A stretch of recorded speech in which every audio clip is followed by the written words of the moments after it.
pengabaran Injil yang versi Anugerah Allah ya. Ada di sini. Yang lembaran kotak-kotak itu.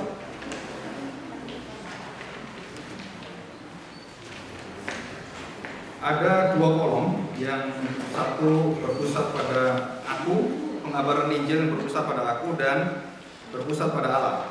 Yaitu saudara nanti dibaca, saya berikan contoh saja beberapa hal yang kalau kita periksa dan kita bandingkan dengan beberapa hal yang dilakukan oleh metode dan pola penginjilan yang ada, maka pola penginjilan yang ada itu hampir semua itu berpusat dan cenderung pada kolom yang kiri.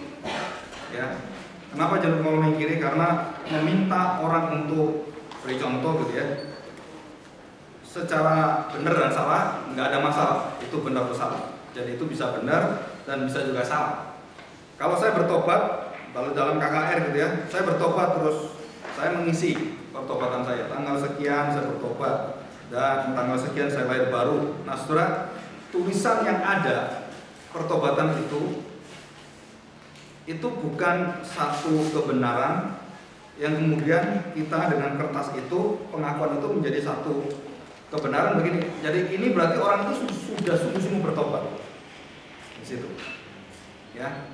Jadi karena dia mengaku dengan tulisan dia, dengan keyakinan dia bahwa hari itu dia menerima Tuhan Yesus, berarti dia sudah diselamatkan. Terus dia tulis sejarahnya. Kan ada kan orang-orang yang mengalami itu kan.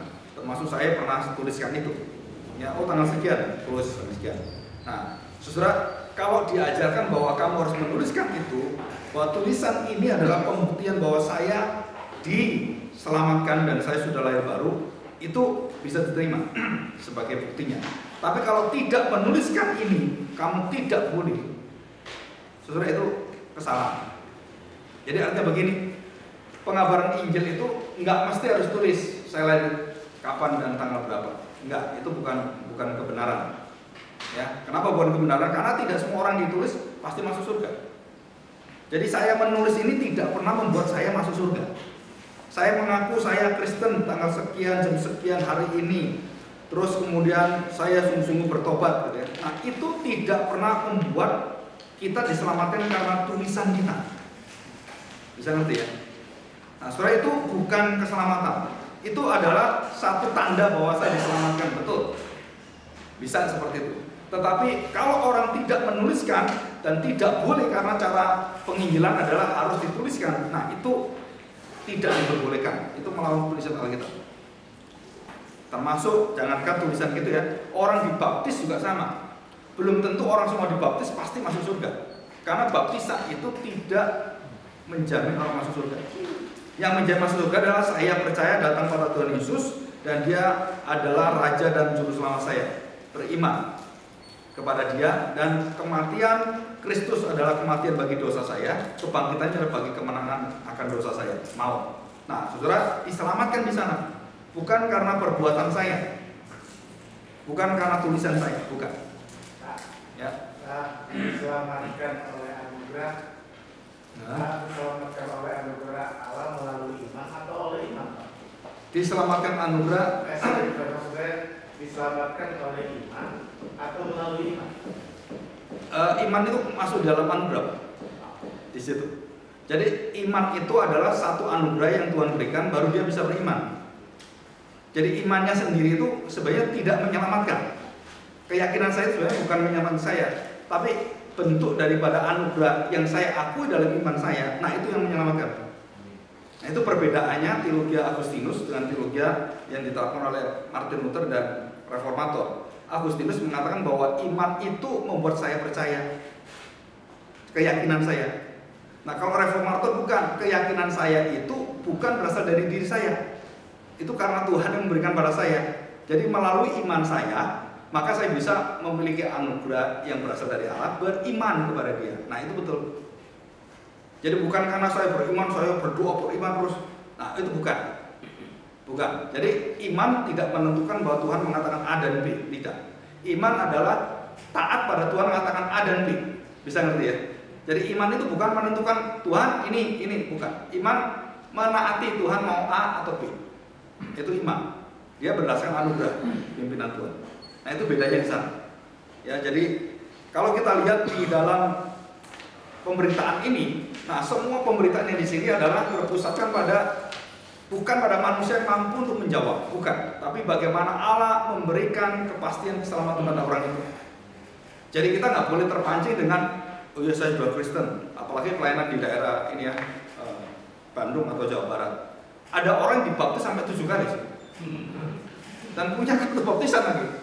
Kenapa? Karena dia pikir bahwa dengan surat baptisan ini orang pasti percaya, oh saya Kristen gitu.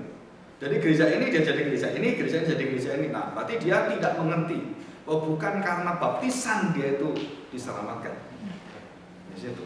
Itu hati-hati ya. Jadi kita hati-hati. Jadi jemaat Gloria juga sama. Jadi pikir nanti kalau ketemu malaikat di surga, pintu surga dibuka, terus kita bawa kartu baptisan, ditunjukkan malaikat ini loh saya dibaptis. Gloria yang baptis saya. Pendeta Agung, pendeta Hasan, pendeta Puji, pendeta Yohanes yang baptis saya. Nggak laku nama kita. Nggak bisa ya. Jadi apapun yang kita lakukan tidak pernah menyelamatkan kita. Perbuatan baik kita sehebat apapun tidak bisa menyelamatkan kita. Hanya karya Kristus. Nah itu nanti kita pelajari ya. Kenapa? Karena manusia yaitu tadi kecenderungan adalah tidak pernah bisa menjadi sempurna. Nggak bisa. Ya, tidak ada keselamatan yang diraih oleh manusia karena dirinya. Tidak ada. Karena Tuhan mengatakan kamu adalah umatku, umat perjanjianku. Jika aku tidak hadir, langsung kita jatuh.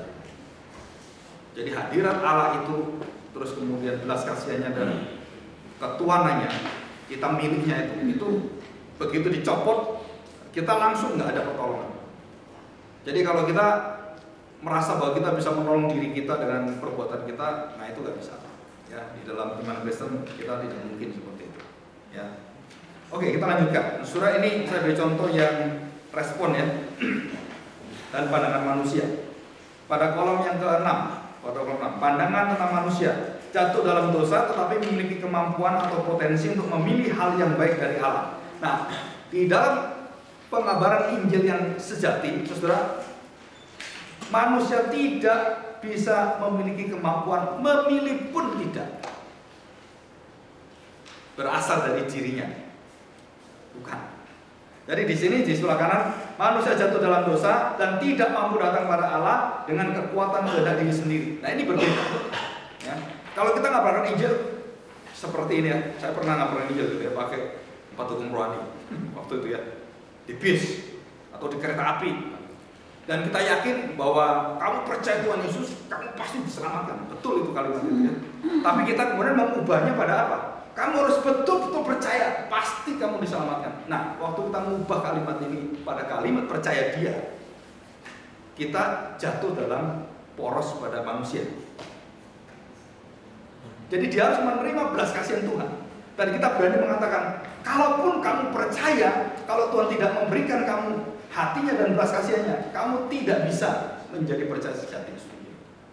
Jadi kamu harus memohon belas kasihan, kamu harus bertobat sungguh-sungguh, ketemu dengan Tuhan Yesus, baru kamu menerima keyakinan itu, bukan dari pengakuan saya. Nah, saudara, kebanyakan pengabaran Injil meminta orang itu mengaku, terus dilaporkan sebagai statistik seperti di Amerika.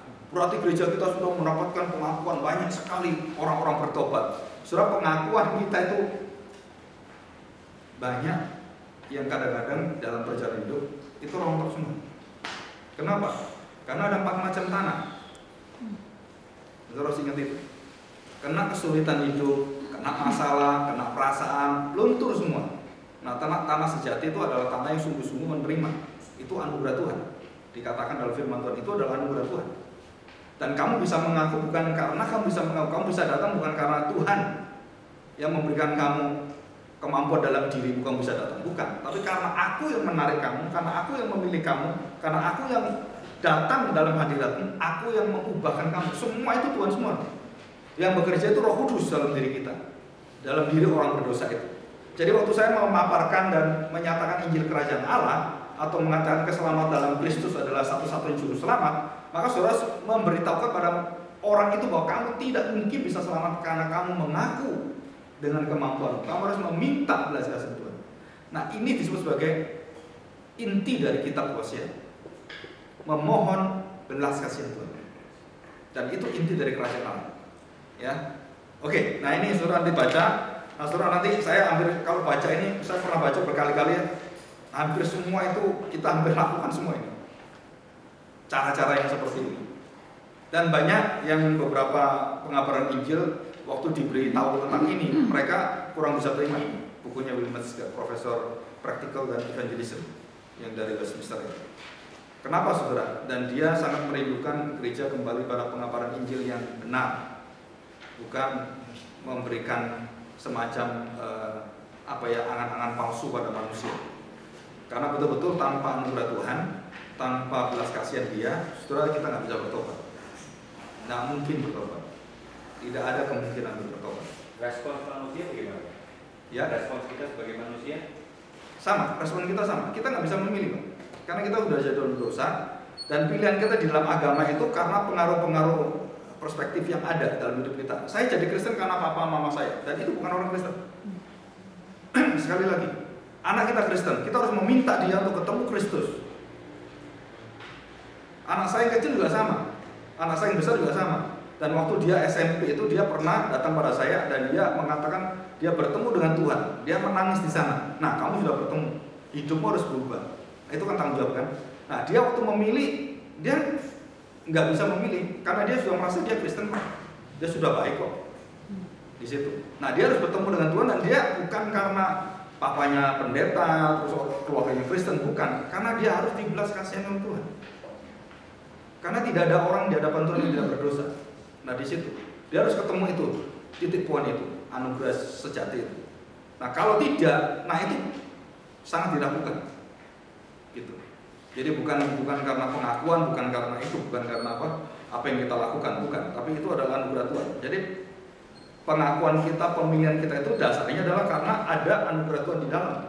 Kalau itu tidak ada, kita bisa memilih semua. Itu kekuatan kita. Itu nggak boleh. Kenapa? Nanti begitu kekuatannya nggak ada, kita runtuh, langsung runtuh. Dan banyak orang-orang yang melayani di misi itu banyak runtuhnya di sana.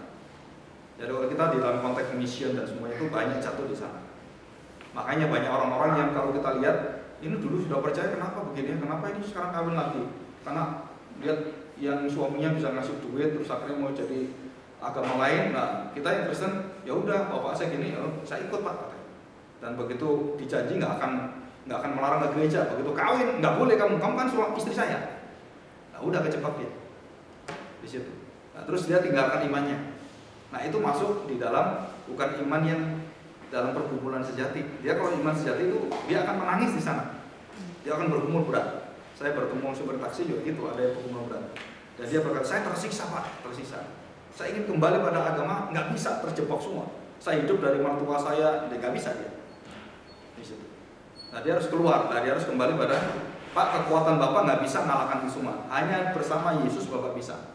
Bapak kembali baca firman Tuhan, terus aku itu dalam hidupmu minta belas kasihan, akan diubahkan. Kalau menyangkal diri, mengikut Yesus, memasukkan diri, itu termasuk respons? Termasuk tanggung jawab, responsibilitas. Nanti saya jelasin di situ. Yang tentang ini juga sama, ya. Oke, kita lanjutkan.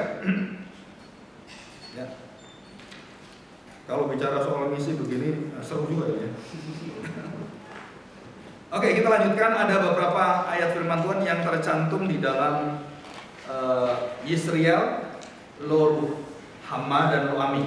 Dan itu ada dalam kitab Matius pasal 9 dan Matius yang awal gitu ya.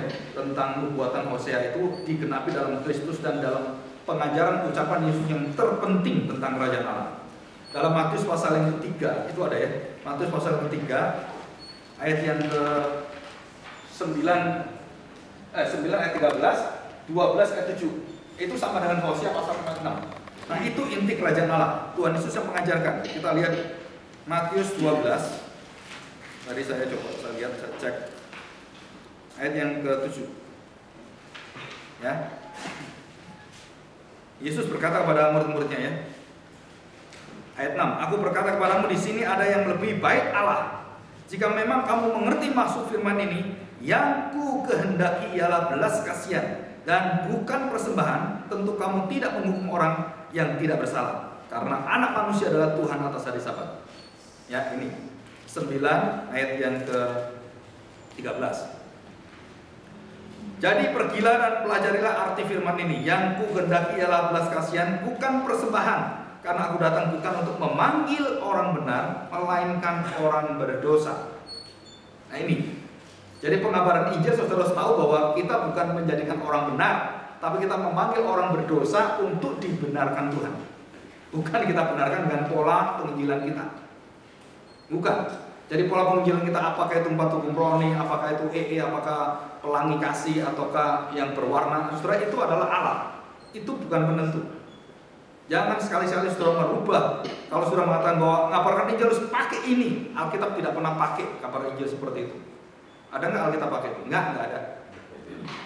Perjanjian lama nggak ada. Yang kita pakai adalah Roh bekerja seluruh proses dalam hati kita. Dan ilmu seperti itu atau pola seperti itu boleh dipelajari, tetapi saudara tidak boleh untuk memaksa semua gereja memakai itu. Kenapa? Karena roh itu tidak bisa dibatasi dengan cara pola-pola seperti itu. Ya. Dan tidak diperbolehkan kita.